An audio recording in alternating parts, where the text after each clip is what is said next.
पाऊस गरम कांदा भजी हे काहीतरी वेगळंच समीकरण आहे। अगदी सगळ्यांनाच पावसाळ्यात जेव्हा बाहेर छान पाऊस पडत असतो तेव्हा छान गरमागरम असे कांदा भजी खावेसे वाटतात। आणि आज आपण इथे ना एकदम सोप्या पद्धतीने गरमागरम कांदा भजी बघतोय। चला तर मग खूप जास्त वेळ न घालवता रेसिपीला सुरुवात करूया। श्री स्वामी समर्थ सर्वांना। आज बघा आपण इथे ना कांदा भजी बघतोय आणि असे कांदा भजी की त्यामध्ये आपण पाण्याचा एकही थेंब वापरलेला नाही। तर असे कांदा भजी, कुरकुरीत कांदा भजी, खेकडा भजी बघा, त्यासाठी आपल्याला इथे कांदा चिरून घ्यायचा आहे। आता कांदा चिरत असताना एक गोष्ट नेहमी लक्षात ठेवायची, कांदा जेवढा शक्य आहे तेवढा पातळ चिरून घेण्याचा प्रयत्न करायचा। एकदम छान पातळ असा कांदा आपल्याला कापून घ्यायचा आहे। अशा पद्धतीने तुम्ही छान पातळ कांदा कापून घ्या आणि त्यानंतर आपल्याला याच्यामध्ये साधारणपणे मी इथे 2 ते 3 मीडियम आकाराचे कांदे कापून घेतलेले आहेत। तुम्ही बघू शकता अशा पद्धतीने त्याला छान मोकळा करून घ्यायचा आहे आपल्याला। आणि मी एका भांड्यामध्ये इथे कांदा घेतलेला आहे। आता या कांद्यामध्ये आपल्याला इथे साधारण 3 मीडियम आकाराचे कांदे आपण चिरून घेतलेले आहेत, पातळ कापून घेतलेले आहेत। त्यामध्ये मीठ घालून घ्यायचं आहे, चवीपुरतं मीठ घालायचं आहे। आणि इथे मी अर्धा लिंबाचा भाग यामध्ये लिंबाचा रस पिळून घ्यायचा आहे। आणि त्यानंतर आपल्याला हे सगळं छान मिक्स करून घ्यायचं आहे, चोळून घ्यायचं आहे कांद्याला व्यवस्थित। आणि त्यानंतर हा कांदा आपल्याला एक साधारण 10 ते 15 मिनिटं छान झाकण ठेवून बाजूला ठेवून द्यायचं आहे। आता या कांद्याला या मिठामुळे आणि या लिंबाच्या रसामुळे छान पाणी सुटेल आणि त्याच पाण्यामध्ये आपल्याला पीठ भिजवून घ्यायचं आहे आणि आपल्याला हे कांदा भजी करून घ्यायचे आहेत। अजिबात पाण्याचा वापर करायचा नाही। आता साधारण 15 मिनिटानंतर तुम्ही बघू शकता कांद्याला छान पाणी सुटले। आता यामध्ये मी जे आपल्याला मसाले घालायचे ते घालून घेते। इथे अर्धा चमचा हळद घातली आहे, 1 चमचा काश्मीरी लाल तिखट घातलं आहे, अगदी पाव चमचा जिरं घालून घेतलेलं आहे आणि साधारण 2 ते 3 हिरवी मिरची बारीक चिरून घेतली आहे, कोथिंबीर घालून घ्यायची आहे बारीक चिरलेली, ओवा घातला आहे, हातावर छान तोळून हा ओवा घालून घ्यायचा आहे आणि अगदी चिमूटभर मी याच्यामध्ये सोडा घालून घेतला आहे। आता हे सगळे जिन्नस आपल्याला मिक्स करून घ्यायचे। तुम्ही बघू शकता अशा पद्धतीने जे कांद्याला पाणी सुटले त्या पाण्यामध्ये मी हे सगळे मसाले मिक्स करून घेतले आणि त्यानंतर यामध्ये आपल्याला बेसनचं पीठ घालायचं आहे। आता तुम्हाला हवं असेल तुम्ही याच्यामध्ये 2 चमचे तांदळाचं पीठ घालू शकता। मी अजिबात तांदळाचं पीठ वापरलेलं नाही, तरीसुद्धा तुम्ही बघाल नंतर की एकदम छान कुरकुरीत असे हे आपले कांदा भजी तयार झालेत। आता या कांद्याला सुटलेल्या पाण्यामध्ये जेवढं पीठ भिजेल एवढंच पीठ या आपल्याला भज्यासाठी वापरायचं आहे। आणि पिठाचा वापर करत असताना कांद्याची क्वांटिटी नेहमी जास्त असली पाहिजे पिठापेक्षा, तरच हे भजी छान कुरकुरीत आणि खेकडा भजी आपले तयार होतात। तुम्ही बघू शकता इथे परफेक्ट असं आपण पीठ भिजवून घेतलं आहे। साधारण अर्धी वाटी बेसन इथे मी 3 मीडियम आकाराच्या कांद्यांसाठी वापरलेलं आहे। परफेक्ट आपलं पीठ भिजवून झालेलं आहे। तेल छान गरम करून घेऊया आणि आता आपल्याला भजी तळून घ्यायचेत। किती सोप्या पद्धतीने आपण बघितलं आहे। तुम्ही बघू शकता अगदी झटपट हे कांदा भजी छान तयार होतात। तुम्ही नक्की करून बघा।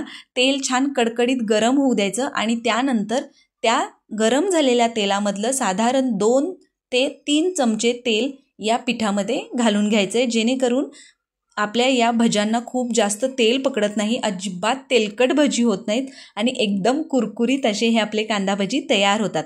आता तुम्ही बघू शकता तेल छान कडकडीत आपलं गरम झालं आहे आणि त्यानंतर आपल्याला हे भजी सोडून घ्यायचेत। बरं, भजी सोडून घेताना एक गोष्ट लक्षात ठेवायची की ते ओबडधोबड आपल्याला सोडायचेत, कारण आपण ते खेकडा भजी करतोय, त्यामुळे अगदी वेडेवाकडे हे भजी आपल्याला सोडून घ्यायचेत, पातळ सोडून घ्यायचेत, जेणेकरून ते छान कुरकुरीत असे तयार होतील। आणि खेकडा भजी आहेत तर ते शेपमध्ये अजिबात नसतात, ओबडधोबड आपल्याला जसा आकार येईल तसे ते पातळ आकारात आपल्याला सोडून घ्यायचेत। तुम्ही बघू शकता एका बाजूने छान खरपूस असे तळून घ्यायचे भजी आणि त्यानंतर आपल्याला एक साधारण थोडेसे भजी तेलावर तरंगले की नंतर आपल्याला हे भजी हलवून दोन्ही बाजूंनी खरपूस भाजून घ्यायचे। अगदी भन्नाट झाले होते चवीला आणि पावसाळ्यात हे असे खेकडा भजी अगदी खायला मजा येते। सगळे खुश होतात घरातले। तुम्ही नक्की या पद्धतीने हे कांदा भजी ट्राय करून बघा। आता तुम्ही बघू शकता मी गॅसची फ्लेम अजिबात कमी केलेली नाही, अगदी हाय फ्लेमवर आपल्याला हे भजी तळून घ्यायचेत, त्यामुळे व्यवस्थित दोन्ही बाजूंनी छान तळून घ्यायचे। आणि एका बाजूने तळून झाल्यानंतर दुसऱ्या बाजूने पलटून छान दुसऱ्या बाजूनेही तळून घ्यायचे. मीडियम हाय फ्लेम ठेवली तुम्ही तरी काही हरकत नाही. आणि छान या भज्यांना आपल्याला दोन्ही बाजूनी खरपूस असं तळून घ्यायचं आहे. तुम्ही बघू शकता अगदी वेडावाकडा त्याचा आकार झालेला आहे. जसे आपल्याला गाड्यावर वगैरे खेकडा भजी मिळतात ना, सेम अगदी तसेच खेकडा भजी झाले होते आणि एकदम कुरकुरीत मस्त, सगळ्यांना खूप आवडले. खूप सोपी रेसिपी आहे, तुम्ही नक्की ट्राय करा या पावसाळ्यात. आता तुम्ही बघा इथे आपले परफेक्ट रंगावर छान असे हे खेकडा भजी तळून झालेले आहेत. अगदी कुरकुरीत झाले होते आणि सुगंध अप्रतिम येतो आहे. अशा पद्धतीने इथे आपण हे खेकडा भजी आहेत, कांदा भजी आहेत ते काढून घेऊया. तुम्ही बघू शकता अजिबात तेलकट झालेले नाहीत आणि तरीही एक नंबर छान कुरकुरीत दिसत आहेत. सेम याच पद्धतीने मी तुम्हाला अजून एक बॅच तळून दाखवते.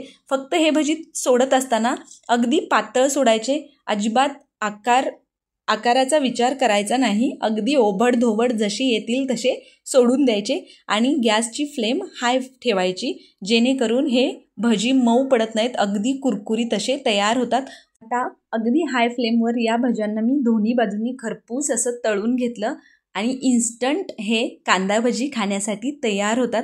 थोडेसे तेलावर तरंगले की आपल्याला अगदी झाऱ्याच्या साह्याने अशा पद्धतीने त्याला थोडेसे हलवून घ्यायचं आहे आणि त्यानंतर पलटून दोन्ही बाजूंनी खरपूस असे हे भजी भाजून घ्यायचे आहेत. आता या भज्यांमध्ये मी अजिबात तांदळाच्या पिठाचा किंवा कोणत्याही पिठाचा वापर केलेला नाही आहे. अगदी पाण्याचा एक थेंबही आपण या कांद्या भज्यांसाठी वापरलेला नाही. अगदी पाण्याचा वापर न करता फक्त कांद्याला सुटलेल्या मिठाच्या पाण्यात पीठ भिजवून आपण हे भजी केलेले आहेत. तुम्ही बघू शकता किती छान आणि अप्रतिम भजी तयार झालेत. फक्त पिठाचं प्रमाण घेताना कांद्यापेक्षा तुम्ही थोडंसं कमी घ्या, जेणेकरून ते खूप जास्त पिठाळ होणार नाहीत आणि अगदी गाड्यावर मिळतात तसे कुरकुरीत असे हे कांदा भजी तयार होतील. आता छान बघा दोन्ही बाजूंनी मस्त खरपूस आपण तळून घेतलेले आहेत. आता आपण हे कांदा भजी काढून घेऊया. आपण जे ते पिठामध्ये तेल घातलं होतं ना, त्यामुळे हे अजिबात तेलकट होत नाहीत आणि अगदी छान कुरकुरीत होतात. आता मी इथे दुसरी बॅचही छान तळून घेतली आहे. तुम्हाला मी जवळून दाखवते किती छान परफेक्ट खेकडा भजी आपले इथे तयार झालेत. अजिबात तेलकट नाही आहेत आणि अशा पद्धतीने हे कुरकुरीत असे पाण्याचा एकही थेंब न वापरता छान कुरकुरीत केलेले कांदा भजी खाण्यासाठी तयार आहेत. तुम्हाला ही झटपट असे कुरकुरीत कांदा भजी खेकडा भजी रेसिपी कशी वाटली मला कमेंट करून नक्की सांगा. आणि त्याचबरोबर तुम्हाला आपल्या रेसिपीज कशा वाटतात त्याही कमेंट करून सांगा. तुम्हाला जर आपल्या रेसिपीज आवडत असतील तर आपल्या आदिश्री रेसिपी चॅनलला सबस्क्राईब करा. त्याचबरोबर बेल आयकॉन प्रेस करायला अजिबात विसरू नका. थँक्यू.